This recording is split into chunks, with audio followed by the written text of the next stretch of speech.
Dan kalau kita lihat beberapa riset pun mengatakan bahwa kita ini salah satu dari negara di Asia yang akan lewat dari resesi loh. Iya, ya.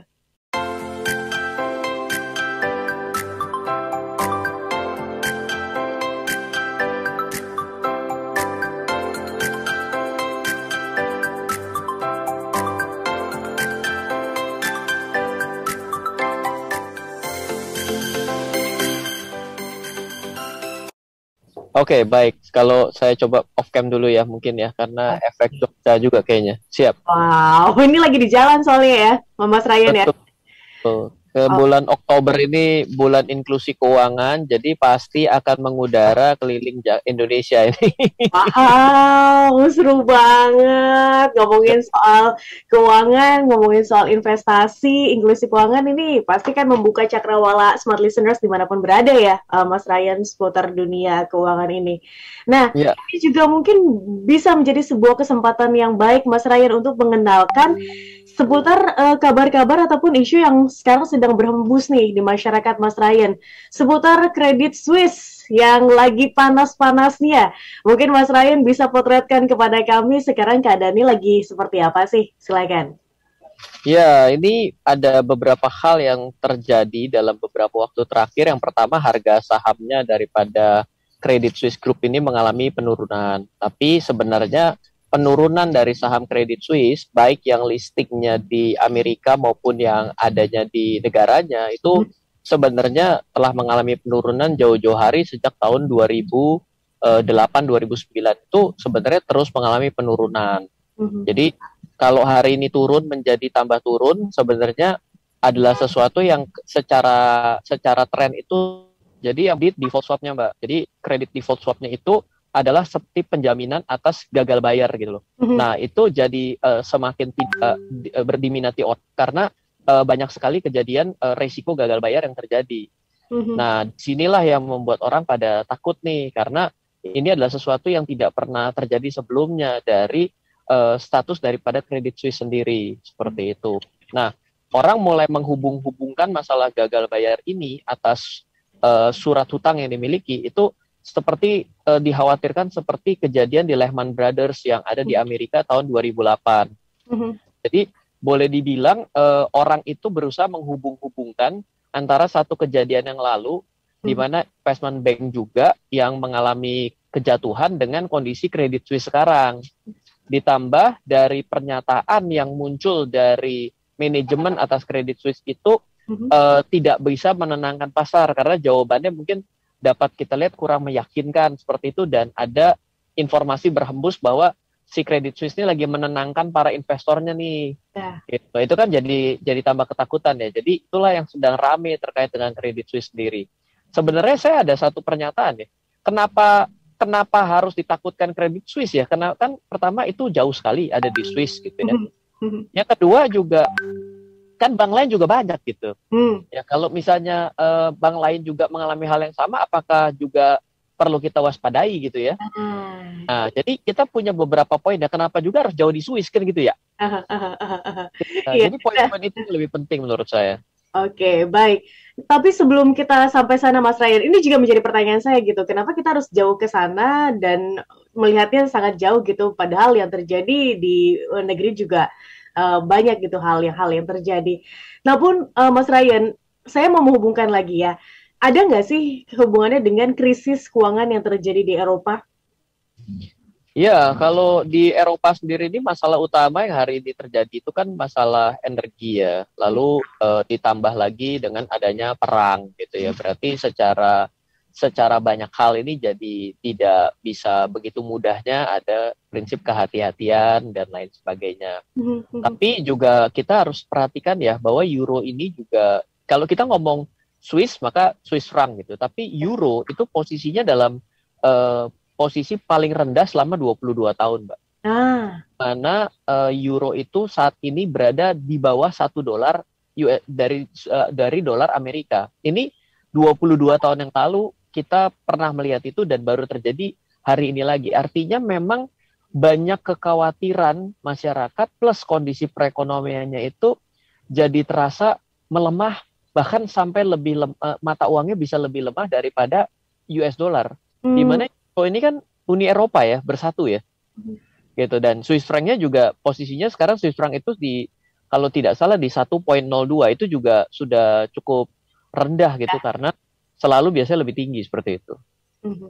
Oke, Mas Ryan, kita jeda dulu sejenak gitu ya, Mas Ryan. Ini mungkin bisa menjadi sebuah kaca atau cerminan gitu dari kita sebagai investor melihatnya bagaimana sih harusnya ya. Apalagi kalau misalnya kita mau berinvestasi di sektor perbankan, Mas Ryan. Apakah memang bank besar aja gitu kan ibaratnya yang ini skalanya internasional gitu kok bisa goyang, gimana kalau misalnya melihat bank-bank kecil apalagi di tengah pandemi COVID-19 kemarin yang juga muncul bank-bank kecil, bank-bank digital, ini apakah riskan juga, Mas Ryan? Mohon dijawab nanti ya Siap. di sesi yang Oke. kedua. Mas Ryan, bank ini kan sempat dikaitkan dengan beberapa kabar miring gitu. Nah, Iya. dengan dunia investasi yang kita tahu bahwa kabar-kabar miring, isu, ini yang kabar burung gitu ya. Iya. Kayaknya ini erat banget gitu dunia investasi dengan kabar-kabar seperti ini yang membuat pasar tuh bisa bergejolak dengan sedemikian rupa gitu. Nah, ini tuh bisa terjadi juga nggak sih kalau misalnya kita berkaca dari bank Swiss di bank-bank di tanah air juga? Iya, yang namanya masalah itu kadang-kadang fakta itu jadi di belakang kalau menurut saya. Hmm, Yang paling berbahaya itu sebenarnya adalah ketakutan masyarakat oke. gitu. Jadi ini yang perlu kita bangun sama-sama. Kita pertama harus tahu dulu bahwa Swiss itu pertama kita tadi sudah bicara mengenai kredit Swiss ya, tapi Hmm, kita bicara mengenai Swiss itu adalah tempat di mana semua organisasi, hampir semua, yang menaruh kantor di sana karena satu dari segi keamanan dan memang satu negara yang tidak memihak.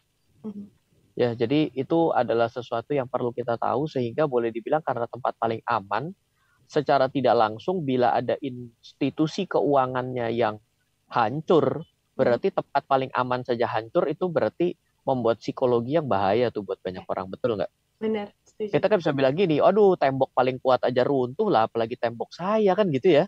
Benar. Nah, ini psikologi ini tuh kalau terbawa, lalu tiba-tiba negara kita ini nggak kenapa-napa ya, semua bank baik-baik saja gitu, tiba-tiba punya pemahaman kayak gitu, dan media malah ikut-ikutan membawa ke arah sana, itu yang terjadi adalah semua orang mau tarik duitnya dari bank. Hmm. Nah, kalau Panik semua orang, ya, Mas Ryan. kenapa? Panik. Betul. Kalau semua bank hari ini ditarik duitnya sama masyarakat, diras namanya, gak ada bank kuat.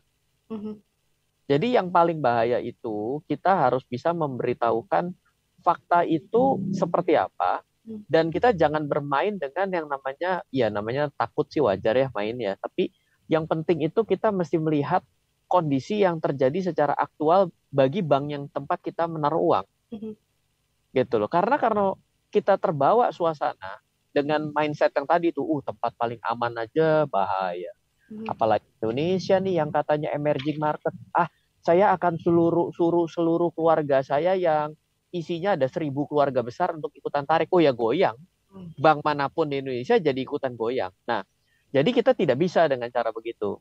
mhm. Makanya yang paling penting dalam kita melihat itu adalah, kalau saya nih ya, saya sih akan bilang begini ya. Coba kita perhatikan kembali. Memangnya yang masalah keuangan dunia itu terjadi baru hari ini? Mhm, Enggak loh. Sebelum 2020 yang namanya Dutch Bank tuh, banknya Jerman mhm, itu udah melay off, mem-PHK karyawan. Bisnisnya itu di Indonesia masih ada Dutch Bank, tapi sudah mulai menarik diri dari negara-negara lain. Pertanyaannya cuma satu, kenapa masih dipertahankan yang di Indonesia? mhm. Karena cinta Indonesia kah? Nggak tahu deh, jawabannya susah tuh. Tapi kalau saya ini berbisnis. Berarti saya melihat potensi yang sangat bagus bahwa saya masih bisa untung dari bisnis saya di Indonesia. Masuk akal nggak? Ya. Lu Hmm, ya dia aja menggantungkan hidupnya sama Indonesia loh. Ya kok kak kita yang di Indonesia tiba-tiba ikutan tarik duit. hmm, Jadi ngaco kan cara mikirnya, bener nggak? hmm, hmm, hmm, hmm. Gitu. Jadi kita mesti melihat di sini, pertama oke, kita bisa lihat takutnya terjadi seperti Lehman Brothers. Oke, itu adalah suatu hal yang ditakutkan dan masuk akal bisa terjadi. Tapi Tapi ya, kalau saya coba untuk terawang lebih jauh, terawang lagi sih, kok jadi terawang sih? Ini market insight apa smart terawang insight gitu? Coba kita lihat gini. Kita lihat dari kejadian Lehman Brothers. Lehman Brothers itu masalah utamanya pada tahun 2008 dengan kasus subprime mortgage. Itu adalah sebenarnya setelah diaudit ulang adanya rekayasa laporan keuangan. Mhm.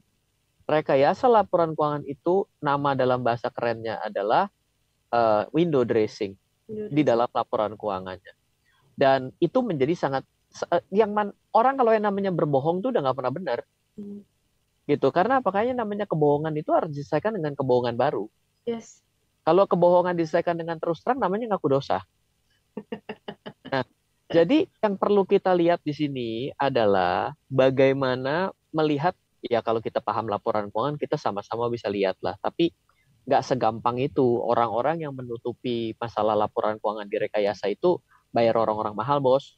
Bukan orang-orang yang cuma asal tahu laporan keuangan, itu juga nggak gampang. Tapi kan ini publik ya, jadi kan kita bisa menilai secara bersama-sama. Sama dengan di Indonesia, carilah bank yang memang jarang kena pemberitaan negatif. Iya. Kalau kita melihat jarang pemberitaan negatif dan ternyata terjadi bumi goncang ganjing, ya saya juga nggak berharap seperti Credit Suisse sih pastinya akan diselamatkan lah oleh segala daya dan upaya gitu ya. Tapi tetap saja kita akan cari bagaimana bank yang memang memiliki transparansi yang baik dan jarang menerima gosip miring dari selama ini. Itu jauh lebih penting menurut saya. Oke, ini kan bisa dikatakan di tahun 1856 berdirinya, kurang lebih ya Mas Ryan. Berarti kan udah lama banget gitu berdirinya, udah jadi bank yang besar sekali, bahkan dikaitkan dengan too big to fail katanya. Bahkan sudah juga menjadi apa ya, erat hubungannya dengan perbankan global Swiss. Mungkin Uh, nggak sih Mas Ryan, ini kan pertanyaan orang awam gitu ya, kalau bank segede gitu aja bisa digoyang gitu sekarang, mereka punya nggak sih langkah preventif yang mungkin bisa dilakukan? Tadi Mas Ryan sempat menyinggung bahwa ini akan diselamatkan kok gitu, tapi dari mereka sendiri akan ada nggak sih Mas Ryan, menurut Mas Ryan sendiri? saya mau mengomentarinya begini ya, bicara mengenai too big to fail ya. Kalau kita mengikuti teori evolusi dan teori prasejarah, maka yang namanya dinosaurus itu adalah binatang terbesar katanya segitu Ya. ya. Tapi bablas juga tuh hari ini nggak ada. Iya. Sisanya ada komodo itu, gitu ya. Betul ya. Sama cowok ya. Nah, jadi artinya sebenarnya kalau sesuatu yang lama dan dianggap tidak bisa bablas, sebenarnya di masalahnya adalah diadaptasi, adaptif atau tidak. Makanya ada namanya konsep agile dalam berbisnis. Makanya di semua tempat sekarang diajarkan namanya agile, scrum dan lain sebagainya. Itu adalah bagaimana kita bisa peka zaman terhadap inovasi. Ya. Kalau kita hanya menjual keamanan, semua jualan aman. Ya, inovasinya bukan aman, tapi inovasi pada hari ini yang dicari adalah kemudahan. Nah, jadi ketika kita berbicara mengenai bank yang kita miliki, bukan bank yang kita miliki ya, sombong amat ya, bank yang ada di kantong kita untuk kita lakukan transaksi, dia peka zaman nggak sih? Apa jangan-jangan masih bentuknya pakai buku kas, pakai catatan folio besar, terus dicatat uang kita ada di situ. Berarti itu udah nggak peka zaman. Itu berarti dinosaurus tuh, mau gede kayak apa juga nanti bisa bablas gitu. Jadi kalau tidak ada yang terlalu besar tidak bisa habis sih, saya ingat dinosaurus ya. Tapi kalau bicara mengenai negara gitu ya, bicara too big to fail versi mereka, kenapa perlu diselamatkan? Karena satu, tidak membuat psikologi yang buruk. Jadi mereka berkorban untuk tidak membawa persepsi yang tambah buruk.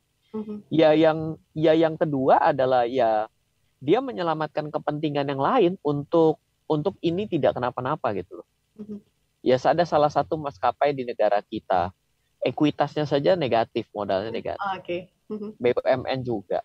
Tapi kalau hari ini itu perusahaan saya mah pasti saya udah dibangkrutin. Hari ini masih gagah berdiri dan saya tadi baru dari Medan juga pulang pakai maskapai itu. Iya kan? Nah, jadi sebenarnya ada hal-hal seperti itu karena menyelamatkan kepentingan yang lain sehingga ini harus dipertahankan. Nah, itu sih bukan urusan kita ya. Yeah. Kita kan bukannya bagian dari, tapi kan kita sebagai orang yang masih boleh memilih nih. Yeah. Jadi ya kita pada posisinya adalah bagaimana cara kita memilih, nggak perlu kita harus engage dengan sesuatu yang potensial bermasalah kan? Benar, benar. Iya, seperti itu. Baik, Mas Ryan, orang awam lagi nih pasti akan bertanya, seriuskan itukah dunia perbankan? Kalau misalnya kita lihat ya, Mas Ryan ya, tadi kapal besar aja seperti itu kalau misalnya tidak agile gitu kan. Seriuskan itukah? Dan bagaimana kita nih sebagai investor mungkin di bidang perbankan menilai bahwa bank ini yes layak untuk kita jadikan pelabuhan gitu atau tidak gitu Mas Ryan. Mungkin bisa dijawab untuk sesi selanjutnya apalagi kalau misalnya mau kita tarik lagi nih Mas Ryan ke dalam negeri dengan munculnya bank-bank di COVID-19 kemarin muncul bank-bank kecil, bank-bank digital worth it nggak sih untuk kita uh, tempatkan menjadi sebuah pilihan gitu untuk kita berinvestasi. Yang digital tuh udah pasti gede-gede mbak, modal Oh, setoran gede-gede. mungkin bank-bank kecil yang muncul ya, Mas Ryan. Mungkin izin dijawab di sesi selanjutnya ya. Oke, masih bersama dengan Mas Ryan Filbert, Smart Listeners. Kalau ditarik Mas Ryan ke dalam negeri gitu ya, dampaknya berasa nggak sih Mas Ryan? Atau sebenarnya karena terlalu jauh gitu, sebenarnya nggak terlalu berasa kalau misalnya kita berkaca ke dalam negeri. Silakan Mas Ryan. Saya mau bicara mengenai investasi secara umum ya. Mhm. Pertama, saya pengen bicara bahwa kebudayaan dan peradaban itu, pusat perekonomian itu dari masa ke masa tuh mengalami pergeseran loh. Hmm. Kita bicara mengenai Babilonia, Mesopotamia, kan begitu ya. Kita Hmm. pasti pernah ikut-ikut sejarah lah ya. Lalu bergeser ke Amerika. Ya. Hari ini tuh sebenarnya kalau kita lihat ya, bahwa ada suatu pergeseran di mana Eropa itu menjadi salah satu yang tengah mengalami penurunan Hmm. secara perekonomian ya, pergeseran dari pusat keramaian lah ya. Memang sudah waktunya bergeser ke tempat lain kalau saya bilang. Mungkin kata-kata ini jadi terasa sangat apa ya? Seperti seorang pemikir gitu ya, tapi ya maklum sarjana seni rupa ya kan. Ini satu, Filosofis ya. ini pertama saya lihat itu ya. Lalu yang kedua Amerika juga dalam posisi yang kita juga rada bingung gitu ya. Kita ngelihat mau dinaikin suku bunga atau enggak. Kita juga tetap melihat ini ceritanya cuma memperpanjang masa yang tidak jelas saja lah. Kalau saya karena saya belajar dari kasus 2008. Cara yang dilakukan Amerika pada hari ini dengan 2008 sebenarnya nggak ada bedanya, memperpanjang napas saja. Tapi tetap saja tidak menyelesaikan penyakitnya. Seperti itu. Jadi bagi kita yang ada di Asia ya, kalau saya curiga yang namanya peradaban dan pusat perekonomian itu kan geser ke kita. Wih, tiba-tiba jadi beda cara ngomongnya. 1, 2 kelihatannya agak negatif, nomor 3 langsung kelihatannya kayak ini ya, motivator gitu. Tapi Optimis memang banget. iya, jadi kalau saya lihat ya, kalau Anda itu kagak mau investasi start di Asia, di Indonesia ya, itu dan tiba-tiba malah lihat-lihat keluar sana ya, mereka itu tidak lagi menjadi pusat peradaban. Versi saya ya. Saya Amerika saya belum pernah ke sana, tapi Eropa saya sudah ke sana, saya sudah menyaksikan, saya sudah pergi ke hampir seluruh Asia ya. Beda modelnya, modern tuh di kita. Jadi mungkin yang nggak lebih modern Jepang itu agak sedikit mulai kehilangan ya Pak, karena masalah penduduk, jumlah penduduk ya. Jadi kita ini sebenarnya diuntungkan semua. Dan kalau kita lihat beberapa riset pun mengatakan bahwa kita ini salah satu dari negara di Asia yang akan lewat dari resesi loh. Iya. Jadi kalau saya sih hari ini cuma punya resep satu, kita tidak pernah tahu kapan akan take off-nya. Cus, melompat tuh kita nggak tahu. Ya, tapi yang kedua kita tetap harus bisa berjalan di badai ini, kita masih bisa jalan. Nah, jangan optimis kebangetan. Karena kalau optimis kebangetan itu namanya bukannya yakin, tapi namanya halusinasi gitu. Jadi dari 3 poin ini tetaplah hidup. Aneh ya jawabannya. Tetaplah punya uang dan tetaplah punya uang untuk besok. Jadi cari cara untuk bisa seperti itu dan belajarlah mengenai investasi. Jadi kalau bicara mengenai, oh bank kita kuat atau nggak kuat, yang bilang kuat sebenarnya belum tentu. Kenapa? Karena kita bermain dengan ketakutan. Mhm. Tapi carilah yang melakukan inovasi, pemberitaannya selalu positif ya. Mhm. Lalu juga masa lalunya bagus gitu ya. Kita bisa berada di bank seperti itu. Mhm. Lalu Mhm. kalau tadi bicara mengenai bank digital itu modal intinya 3 triliun loh diminta. Dan hari ini bank digital pun yang kalau tidak salah ada 3 atau 4 bank digital di Indonesia belum memenuhi modal inti 3 triliun. Itu 3 triliun gede loh itu Mhm. ya. Nah, jadi itu melihat bahwa OJK juga sudah membaca bahwa kamu walaupun digital nggak punya branchless, nggak ada branch, tapi tetap harus punya modal gede loh, gitu Mhm. ya. Nah itu terasa di sana. Jadi ya sebenarnya kita tidak terlalu khawatir selama kita ini cinta dengan negaranya. Oh, Kalau kita, nasionalis dibutuhkan ya Mas Ryan ya. oh iya dong, kalau kalau kita itu cinta terhadap negaranya, kita lebih memilih membeli di tetangga kita daripada di negara tetangga. Itu sudah pasti perekonomian kita berputar tanpa perlu terpengaruh dengan orang asing. Iya. Kalau kita belanja terlalu di dalam ekosistem kita tetap menggunakan uang lokal rupiah, maka kita aman-aman saja sebenarnya. Mhm. Orang yang pertama kali mati di tahun 98 itu karena dia berpikir ngutang dalam dolar itu bunganya lebih murah, dia ngutang dalam dolar, dolar 2.000 pindah ke 20.000, hutangnya naik 10 kali lipat, padahal hutangnya sama. Iya, bingung. Aman toh kalau dia pakai uang rupiah toh? Iya. Betul kan? Sama seperti yang konsep yang obligasi retail yang hari ini lagi running. Kenapa harus berhutang kepada rakyatnya? Kalau yang nggak cinta negara bilang, oh negara nggak punya duit. Loh, ya namanya konsep negara bertumbuh dan tidak punya hutang, mana ada negara mana nggak punya hutang? Mhm. Orang kita sekurang-kurangnya di rumah pasti punya hutang, Mhm. hutang Mhm. kartu kredit, Mhm. hutang kepada asisten rumah tangga, kan belum dibayar, akhir bulan baru dibayar, kan itu berarti hutang. Benar. Jadi hutang itu tidak salah sebenarnya, selama hutangnya terkendali. Loh, hutang terkendali itu bagaimana? Ya kalau saya punya penghasilan 1 juta, saya ngutang 1 juta, 10 juta ngutang 30 juta ya habis nggak punya duit. Tapi Mhm. kalau saya punya uang penghasilan 10 juta setiap bulan harus bayar hutang 3 juta kan cocok-cocok aja dong. Mhm. Mhm. Ya, jadi lihat konsep-konsep seperti ini sih, saya malah merasa ini hanya mempercepat saja membuat negara di Asia dan salah satunya Indonesia cepat-cepat seperti ini lepas landas ini justru perekonomian. Beda, beda mindset kalau saya gitu ya. Selalu memotretnya dengan cara berbeda nih Mas Ryan nih. Iya dong, aku belum. Oke. Jadi kita lebih optimis ya Mas Ryan ya daripada melihat jauh-jauh ke Eropa sana gitu. Yang terjadi di sini di dalam negeri atau di sekitar kita juga ternyata lebih maju lagi. Oke, Mas Ryan, kalau misalnya kita tanyakan lagi gitu Mas Ryan, apa sih tolak ukur ya dari bank ini sehat atau enggak? Kalau misalnya kita nih sebagai investor mau untuk berinvestasi di sektor perbankan, kita harus tahu apa sih dan bagaimana tolak ukur dari bank itu sehat atau tidak sehat? Izin, Ya, jangan dulu dijawab, kita oh, harus jeda dulu. ya, ya, ya. Sudah ada Mas Ryan Filbert yang sudah memaparkan kalau ternyata kita harus melihat dari sudut pandang yang cukup berbeda nih, smart listeners, bahwa kalau misalnya dulu Eropa itu kayaknya ini ya Mas Ryan oh, selalu dielu-elukan gitu kan sebagai tempat yang modern sekali, bahkan Asia tuh kayak ketinggalan, Indonesia sendiri tuh ketinggalan sampai dengan berpuluh-puluh tahun. Tapi ya namanya ketinggalan ya pasti akan ada masanya, ada momennya kita bisa mengebut, dan ini mungkin saat inilah waktunya kita bisa untuk mengejar ketertinggalan itu.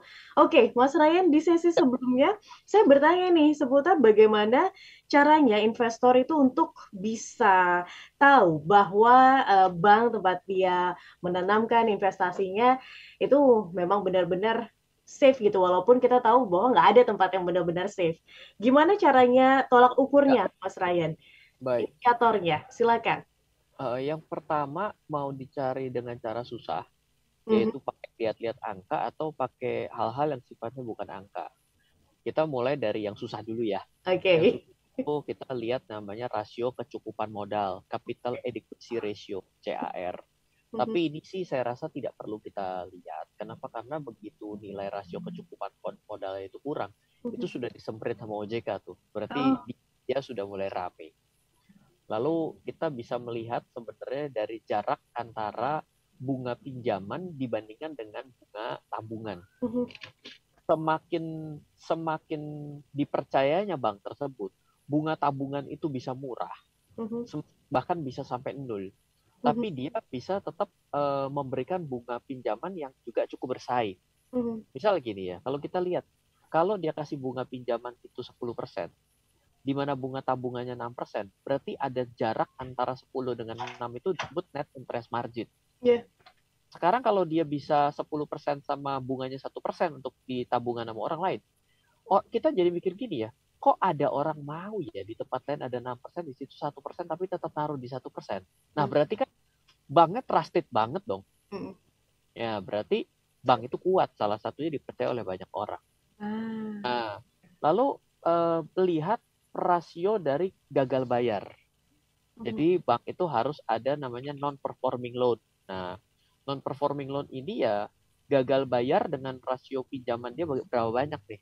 Mhm. Kalau semakin tinggi, Mbak, Mas Ryan, tinggi itu berapa? 5%, ya, tapi itu sudah ambang gitu, tapi kita bandingkan saja dengan bank yang lain. Mhm. Nah, hal-hal kayak gini sih kita mesti baca laporan keuangan. Annual Oke. report setiap tahun. Kan saya tadi bilang, mau cara gampang, cara susah nih. Oke, Mas Kalau cara Ryan, susah, sebelum kita ke cara yang gampang gitu ya, jarak bunga pinjaman ke bunga tabungan yang bersaing ini bisa nggak sih dipermainkan? dipermainkan itu bagaimana nih? Bunga pinjaman diturunkan.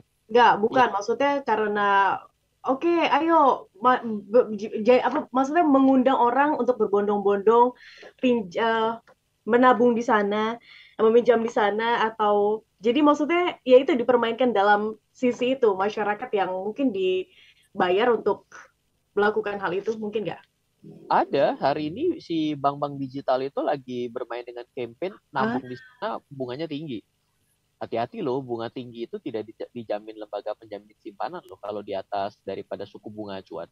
ah, Itu misalnya ya ada yang baru berani kasih 7%, tapi nggak tahu 7% bunga seminggu atau gimana, sisanya balik lagi saya juga nggak ngerti itu. mhm. Gitu ya. Lalu ya bunga pinjaman murah itu adalah pertama beneran murah, yang kedua marketing gimmick, hati-hati ya. Ah, Bunga kelihatan murah itu ada bunga fix, ada bunga flat, mhm, ada bunga floating, mhm. ya.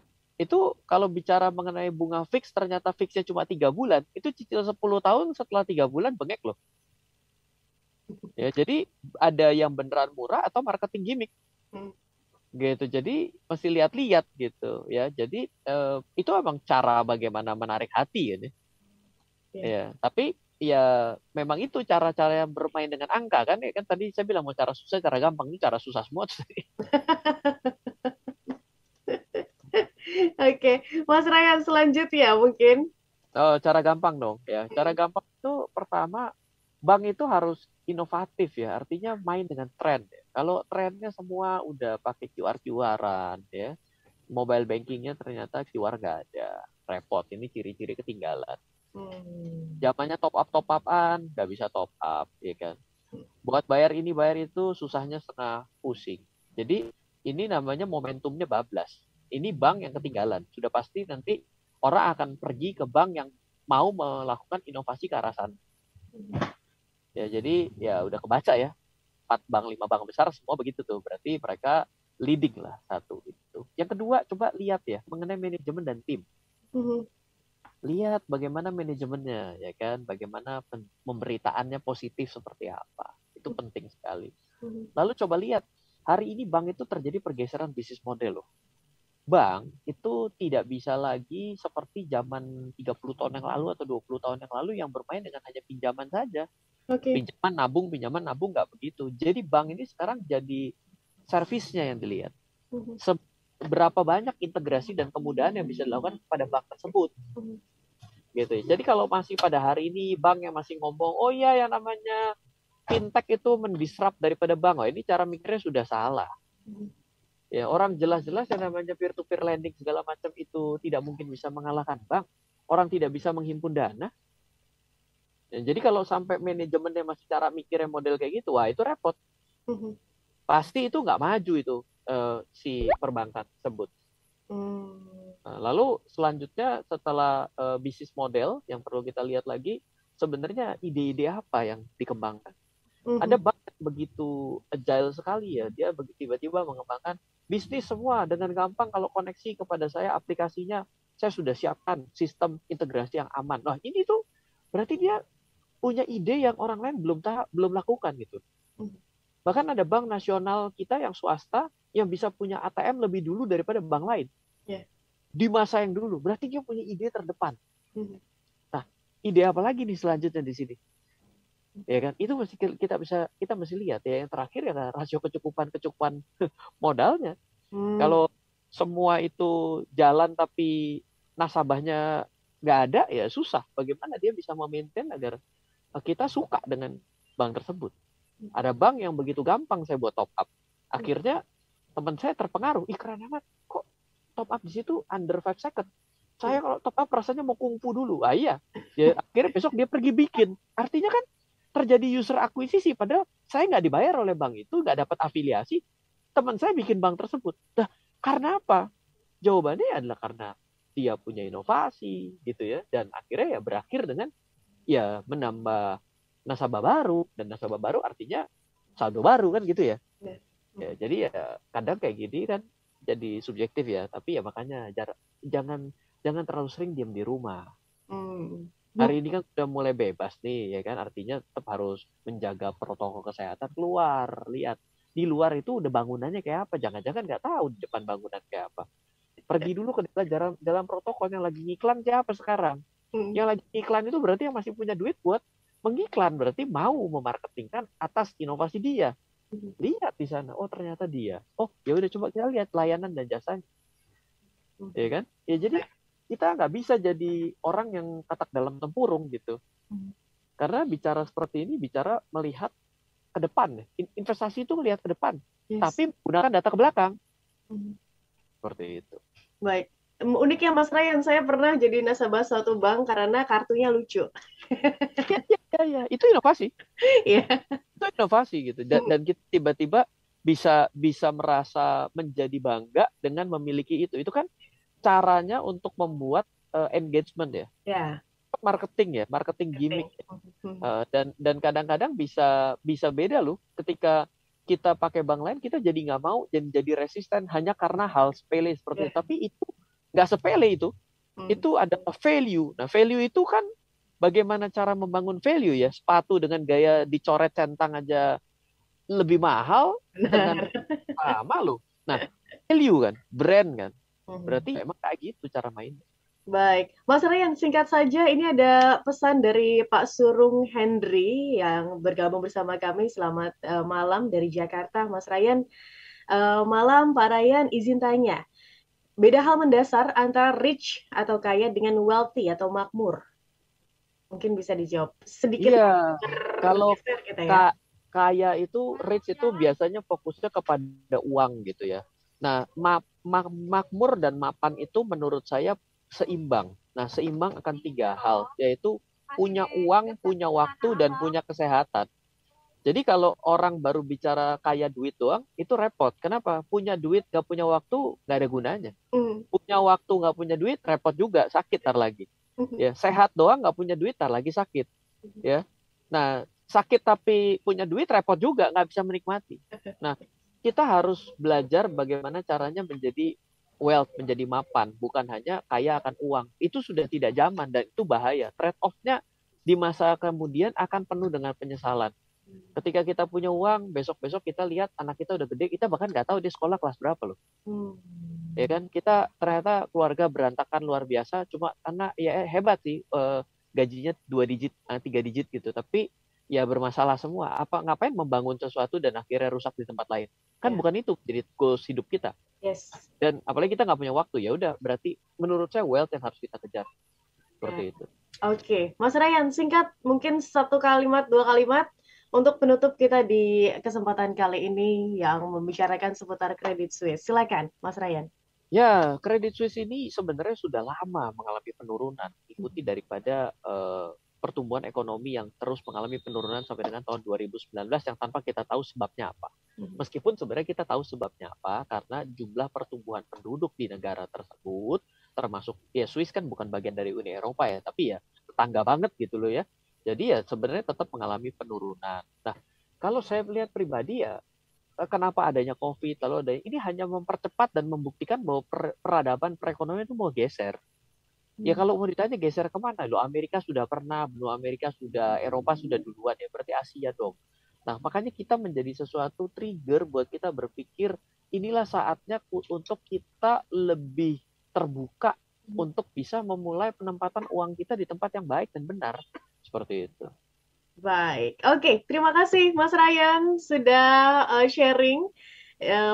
Banyak sekali insight yang kami dapatkan di kesempatan malam hari ini. Kita akan bertemu lagi minggu depan.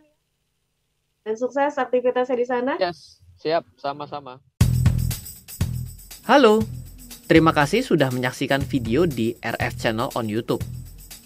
RF Channel adalah channel edukasi untuk kita secara bersama-sama belajar dan mendapatkan aktualisasi mengenai investasi, keuangan, dan bisnis bersama saya, Ryan Filbert, dan tim. Add nomor WhatsApp saya di 0895 07 08 0789 0895 07 08 0789. Download aplikasi MyRF di Android atau iOS untuk mendapatkan artikel dan tema-tema khusus mengenai edukasi investasi, keuangan, dan bisnis pada aplikasi MyRF sekarang juga. Setiap bulan, saya bersama dengan tim memiliki kelas, mulai dari belajar trading dengan analisa teknikal, yang strateginya bisa Anda terapkan pada seluruh market, mulai dari saham, forex, hingga cryptocurrency, atau kelas investasi saham bernama Fundamental Camp. Untuk mengetahui kelas lainnya dan bertanya mengenai kelas, hubungi tim sekarang juga di 0852 882 6187. Sekali lagi, 0852 882 6187. Semoga terus bermanfaat. Dari saya Ryan Filbert, salam investasi untuk Indonesia.